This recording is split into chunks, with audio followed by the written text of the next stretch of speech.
গাজায় ইসরায়েলের সেনা অভিযানের বিরোধিতা করে বিশ্বের অন্যান্য মুসলিম দেশগুলোর মতো পশ্চিমা ফাস্টফুড ব্র্যান্ড বয়কট করেছে মালয়েশিয়া। মালয়েশিয়ায় কেএফসি আর পিৎজা হাটের ব্যবসা পরিচালনাকারী প্রতিষ্ঠান কিউএসআর হোল্ডিংস বলছে, অর্থনৈতিক চ্যালেঞ্জের কারণে সাময়িকভাবে বন্ধ করা হয়েছে কেএফসির শতাধিক আউটলেট।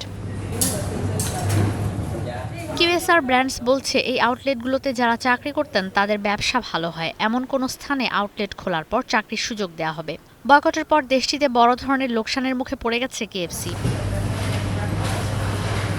কোম্পানির বিবৃতিতে জানানো হয়, ৫০ বছর ধরে এই দেশে ব্যবসা পরিচালনা করছেন তারা। কেএফসির আউটলেটগুলোতে কাজ করেন ১৮,০০০ কর্মী, যাদের ৮৫%ই মুসলিম। কেএফসির অন্যান্য ব্যবসা সফল শাখাগুলো আগের মতোই পরিচালনা করা হবে বলে জানিয়েছে কোম্পানি কর্তৃপক্ষ।